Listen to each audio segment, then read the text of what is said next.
Business groups increase pressure on the Integrity Commission over its handling of the award of contracts report involving the Prime Minister.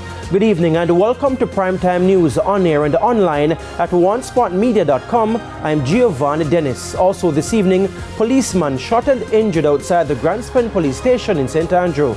And public passenger vehicle operators and other motorists being educated on new Road Traffic Act. There's also started a sports special and weather in this newscast, so please stay with us. I'll have the news in detail right after this break.